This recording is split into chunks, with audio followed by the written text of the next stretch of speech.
welcome to SF Church this joyful Lord's Welcome po ngayong masayang araw na ito ng Panginoon. Yeah, it is great to worship together in the name of the Lord. Maganda pong mag-worship tayo ng sama-sama sa pangalan ng ating Panginoon. Amen. Amen. Yeah. Before we begin the sermon, I want to give a huge thank you for our kids, leaders, and volunteers.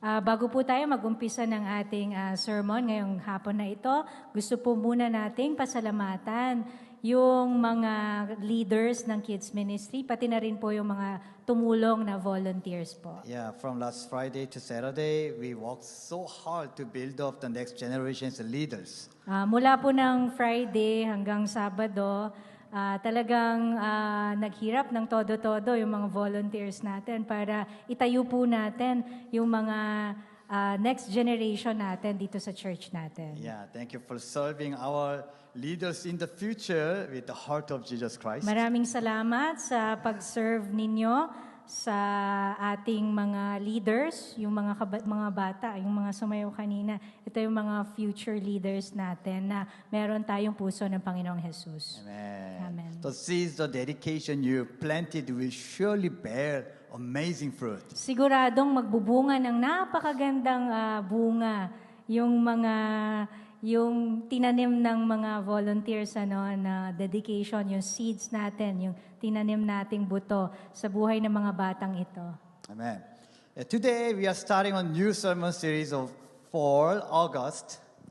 Ngayon naman po ay mag-uumpisa ang bagong series natin para sa buwan ng Agosto. The theme for this month is the blood of victory. Ang tema po ngayong buwan na to ay ang dugo ng tagumpay.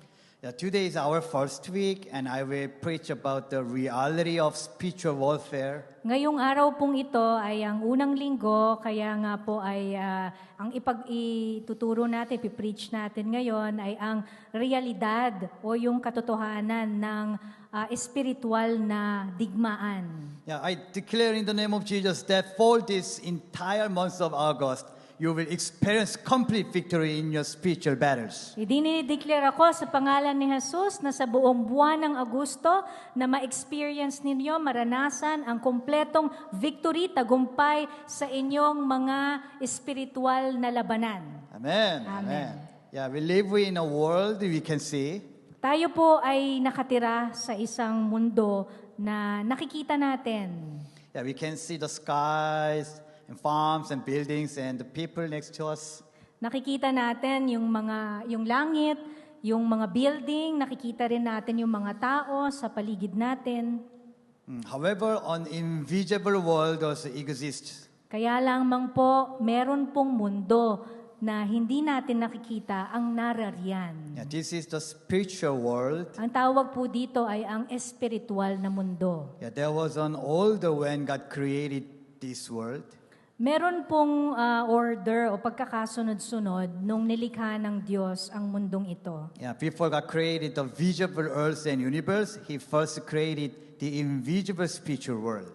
Bago po nilikha ng Diyos ang itong mundo na nakikita natin at ang kalawakan, ang universe, ay inilikha muna niya yung mundo na hindi natin nakikita. Yeah, in the Old Testament, Job chapter 38 says us that when God laid the foundations of the earth, the angels who were already created shouted for joy. Doon po sa Old Testament, lumang tipan, sinabi sa Job 38 na nung inilagay ng Panginoon ang pundasyon ng mundong ito, yung mga anghel na nilikha ng Diyos bago pa man nilikha ang mundo, ay nagsigawan sa sobrang tuwa. Yeah, just like this, the spiritual world was created first. Katulad nung nakita natin dun sa verse na yon, nilikha muna ng Diyos ang espiritual na mundo. Then the visible world was built on top of it. At sa pamamagitan ng espiritual na mundo, ay nilikha ng Diyos ang physical na mundo. These two worlds are very closely connected. Magkakonekta po ang invisible, yung nakikita natin, itong mundo natin, at yung hindi natin nakikita na mundo. Yeah, Hebrews 11:3 says, by faith we understand that the universe was formed at God's command, so that what is seen was not made out of what was visible. Sinabi po sa Hebrews 11:3, dahil sa pananampalataya, nauunawaan natin na ang sanlibutan ay nilalang sa pamamagitan ng salita ng Diyos at ang mga bagay na nakikita ay ginawa mula sa mga hindi nakikita. Yeah, visible things such as the outward results. Yung nakikita po natin ngayon na mundo, ito po ay resulta. The invisible spiritual world is the real cause.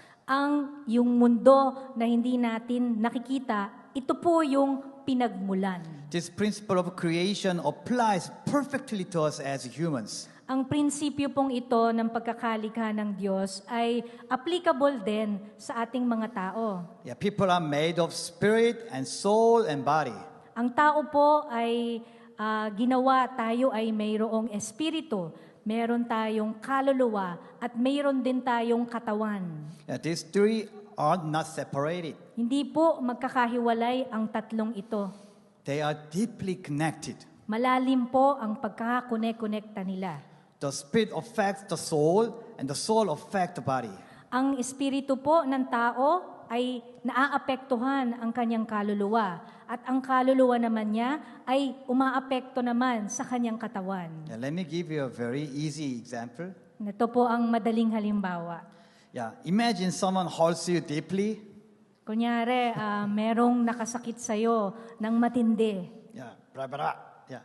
If you don't stand before God and His Word, you will get swept away by your feelings. Kung ikaw ay hindi tatayo sa harapan ng Diyos at ng Kanyang salita, ikaw ay tatangayin ng iyong nararamdaman. Yeah, you will get highly stressed and fall into deep depression. Ikaw ay sobrang makakaranas ng stress at pwede ka ring malaglag, mahulog sa napakalalim na depresyon. Because your spirit is disconnected with God, your soul gets sick. Dahil ang iyong espiritu ay hindi nakakonekta sa Diyos, ang iyong kaluluwa ay maaaring magkasakit.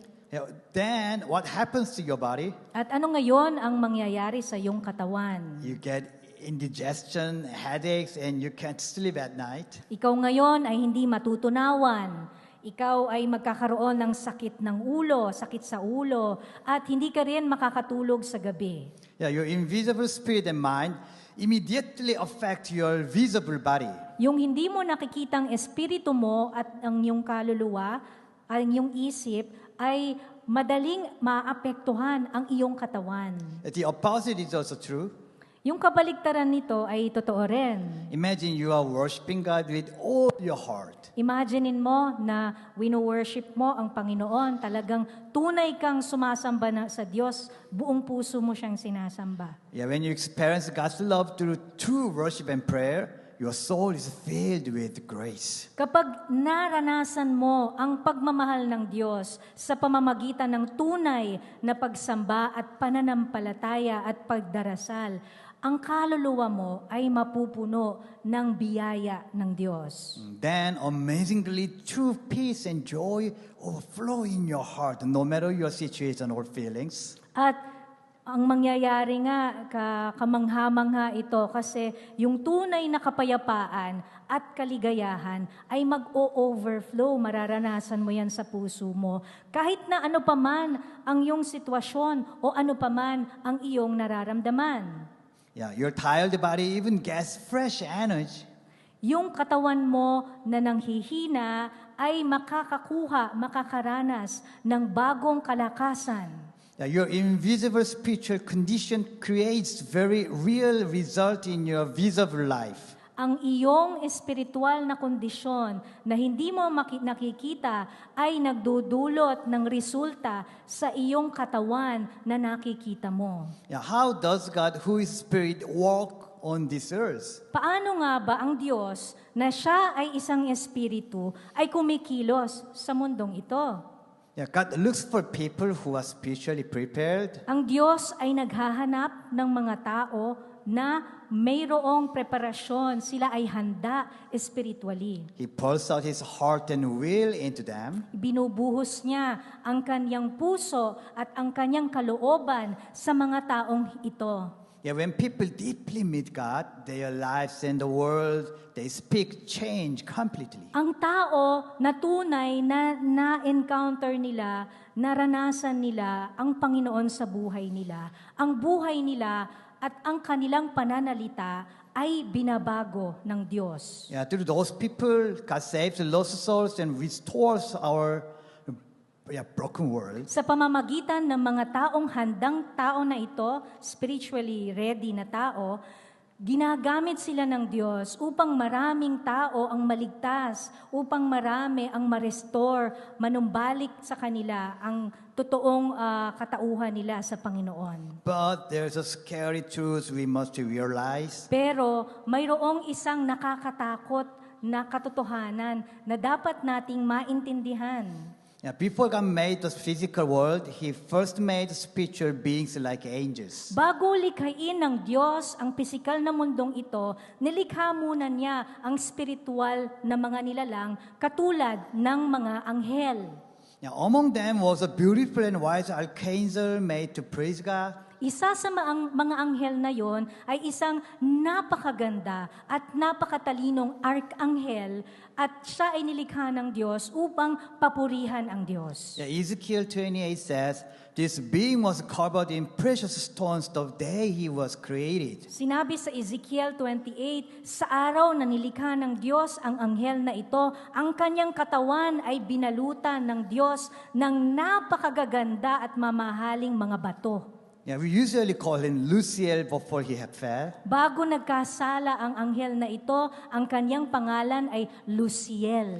Yeah, what happened to this archangel Luciel? Ano nga ba ang nangyari sa arkanghel Luciel na ito? He became proud. Naging mataasin siya. He tried to become equal with God, fell into sin, and was kicked out of heaven. Sinubukan niyang maging kapantay ang Diyos, siya ay nagkasala at siya ay pinalayas sa langit. Now he is doomed. Ngayon ay hinaharap niya ang tiyak na kaparusahan. He is waiting for his final punishment in hell. Hinihintay na lamang niya ang kanyang huling punishment doon sa impyerno. He is Satan, the devil. Ang pangalan niya ay Satanas. Siya ang Diablo. Yeah, Satan never rests on this earth. Hindi lamang nagpapahinga si Satanas sa mundong ito. He constantly deceives people with his evil plans. Patuloy niyang nililinlang ang mga tao sa kanyang masamang plano. He tricks the hearts of many, especially us, God's children, to make us fall. Nililinlang niya, niloloko niya ang mga, especially yung mga anak ng Diyos, upang sila ay magkasala. Bakit niya ginagawa ito? Why does he do this? Yeah, because he wants to drag people from this visible world down into the eternal fires of hell with him.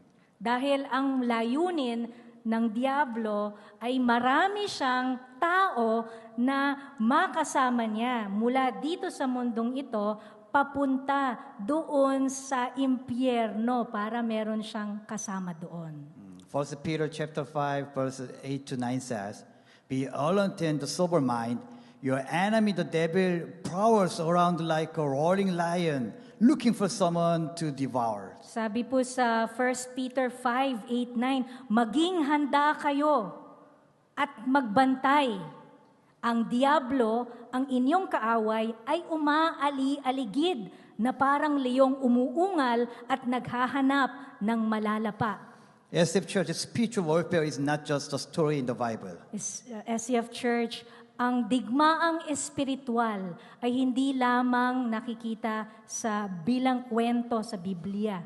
Right at this moment, a fierce war is happening between invisible spiritual forces. Sa sandaling ito, ngayong oras na ito, may isang matinding labanan ang nangyayari sa pagitan ng invisible, hindi natin nakikitang mundo at ng mundo natin ngayon. Yeah, Ephesians 6:12 says, for our struggle is not against flesh and blood, but against the rulers, against the authorities, against the powers of the dark world, and against the spiritual forces of evil in the heavenly realms. Sapagkat ang kalaban natin ay hindi mga tao, kundi mga pinuno, mga may kapangyarihan, at mga tagapamahala ng kadilimang namamayani sa sanlibutang ito, ang mga hukbong espiritual ng kasamaan sa himpapawid.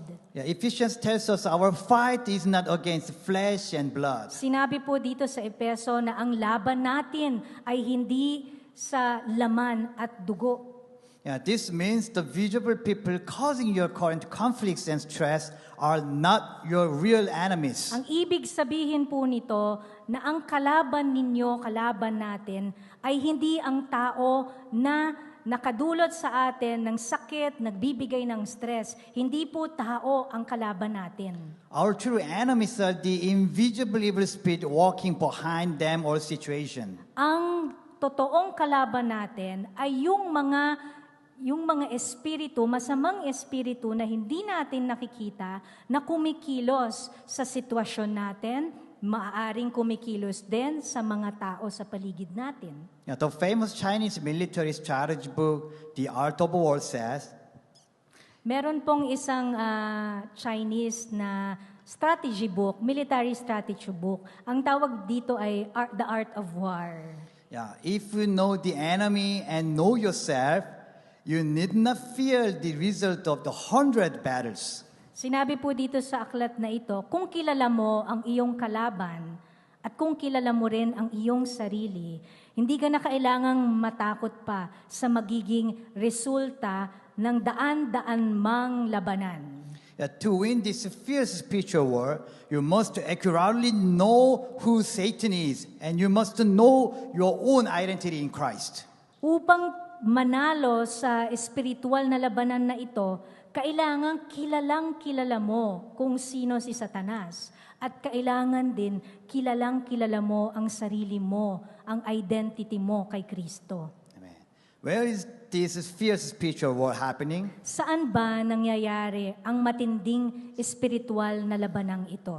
Yeah, it happens at the workplace you go to every day, the school you study at, your home, and even right here in this church. Itong espiritual na labanan po ay nangyayari araw-araw sa iyong workplace, sa pinagtatrabahuhan mo, sa eskwelahan na pinapasukan mo, sa bahay mo, at kahit dito sa church, ito po ay nangyayari. Now, the result of this spiritual war brings actual fruits of either life or death into our daily lives. Ang resulta ng espiritual na labanan na ito ay nagdudulot po ito ng bunga. At ang bunga ay maaaring buhay o kamatayan sa ating pang-araw-araw na buhay. Yeah, therefore, we must open our spiritual eyes. Kaya po kailangan nating buksan ang ating espiritual na mga mata. In the Old Testament, there is a story about the prophet Elijah. Doon po sa Lumang Tipan ay may story po doon, kwento. Tungkol ito kay Propeta Eliseo. Yeah, when the Aramean army surrounded his city to capture him, Elijah, young servant, was terrified because he only saw the visible enemy. Mayroon pong isang servant o yung naglilingkod na bata doon kay Eliseo. Ngayon, yung lugar nila ay napalibutan ng mga Aramean army, yung city nila. Nakita nung servant na ito at siya'y natakot dahil sa kanyang nakita niya ng mata niya yung mga kaaway na army. Yeah, then Elijah prayed for the young man. At pinagpray po ni Eliseo, yung kanyang servant. Yeah, 2 Kings chapter 6, verses 15 to 17 says, And Elijah prayed, Open his eyes, Lord, so that he may see. Then the Lord opened the servant's eyes, and he looked and saw the hills full of horses and chariots of fire all around Elijah. Ito po ang sabi sa 2 Kings. Nanalangin si Eliseo, Yahweh, buksan po ninyo ang kanyang mga mata upang siya'y makakita at pinayagan ngang makakita ang katulong. Nakita nitong ang bundok ay puno ng mga kabayo at mga karuwahing apoy sa paligid ni Eliseo. Yeah, SF Church, we need this exact grace. SCF Church, ganitong biyaya ang kailangan natin. Yeah, if we do not fully believe in the victorious name of Jesus, Satan will constantly feed us fear just like he did to Elijah's servant. Kung hindi tayo tunay talagang naniniwala sa matagumpay na pangalan ni Jesus, yung kaaway natin na si Satanas ay parati tayong tatakutin, katulad nung servant ni Eliseo. Yeah, Satan appears as ugly ghost or snakes to blind our eyes and scare us. Si Satanas ay nagpapakita bilang nakakatakot o ugly o pangit na mga multo. Pwedeng magmistulang multo siya. Pwede rin siyang maging ahas para bulagin niya ang ating mga mata at tayo'y takutin. But when that happens, lift your head and look to God. Pero pag yan ay nangyari, itaas natin ang ulo natin at tayo'y tumingin sa Diyos. Declare the name of Jesus and pray boldly to God. Ideklara natin ang pangalan ni Jesus at tayo'y manalangin ng may kumpiyansa, may tiwala sa Panginoon. Father God, open my spiritual eyes to see you working for us, not just my physical eyes. Amang Diyos, buksan mo ang aking espiritual na mata para makita ko na ikaw ay kumikilos para sa akin at hindi lang ng aking pisikal na mata. Show me your chariots of fire surrounding me right now. Ipakita mo sa akin, Panginoon, ang iyong mga karuwahing apoy na pumapalibot sa akin ngayon. God does not give us fear. He gives us the declaration of complete victory. Hindi tayo binibigyan ng takot ng Diyos. Binibigyan niya tayo ng deklarasyon ng kompletong tagumpay. Amen? Amen. So how can we win this fierce spiritual world? Paano ngayon tayo mananalo dito sa matinding espiritual na labanan na ito? We must become strong warriors capable of fighting and winning on the battlefield. Kailangan tayong maging malakas na mandirigma upang malabanan natin at tayo'y manalo sa digmaan. We live in this world with weak physical bodies, but we do not fight the way the world fights. Tayo'y naririto sa mundong to, maaring ang katawan natin ay mahina, pero hindi tayo lumalaban katulad ng paglaban sa mundong ito. Our weapons are not money, good schools, or great regiments. Ang ating armas ay hindi pera, hindi ito magandang eskwelahan, hindi ito matagumpay na mga resume or achievement natin sa buhay. Yeah, 2 Corinthians chapter 10, verse 3 to 4 says, For though we live in the world, we do not wage war as the world does. The weapons we fight with are not the weapons of the world. On the contrary, they have divine power to demolish strongholds. Bagamat kami namumuhay sa daigdig na ito, hindi kami nakikipaglaban ayon sa pamamaraan ng daigdig. Ang sandatang gamit namin sa pakikipaglaban ay hindi sandatang makamundo, kundi ang kapangyarihan ng Diyos na nagpapabagsak sa kuta ng kaaway. Amen. Amen. Our only weapon is God's power, which easily destroys and strongholds of Satan. Ang ating armas ay ang kapangyarihan ng Diyos na tumatalo sa kuta, sa pugad ni Satanas. How do we bring this power of God into our lives? Paano natin mararanasan ang kapangyarihan ng Diyos sa ating mga buhay? It happens through perfect and pure worship in spirit and the truth. Ito ay nangyayari sa pamamagitan ng perpektong pagsamba ng may kalinisan, kabanalan sa espiritu at katotohanan. That worship does not only mean Sunday service, Hindi lamang tuwing Sunday ang worship na ito. not just on Sundays, but on weekdays, Hindi lamang tuwing linggo, kundi araw-araw. not just at the church, but wherever we are. Hindi lamang dito sa church, kundi kung nasan man tayo.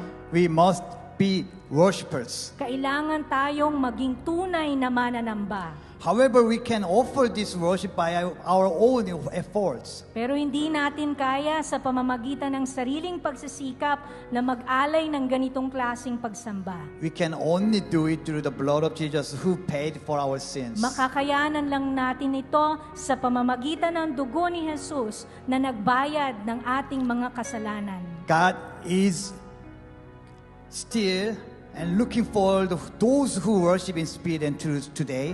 Ang Diyos natin ay patuloy pa ring naghahanap ng mga tao na sasambahin siya sa spirito at sa katotohanan. SF Church, let's lay down all worthless worldly values and our proud thought at the foot of the cross. SF Church, isuko natin, ilagay natin sa paanan ng cross ang mga walang katuturan na mga pinananampalatayaan natin, pinahahalagan natin dito sa mundong ito, at ang mapagmataas nating kaisipan, ilagay natin yan sa paanan ng cross. When we love Jesus Christ with all our hearts and worship God, His power comes upon us. Kapag minahal natin ang Diyos, si Jesus, ng ating buong puso at totoong tayo nga ay nagsumamba sa Diyos, sa Espiritu at katotohanan, ang kanyang kapangyarihan ay bababa sa ating buhay.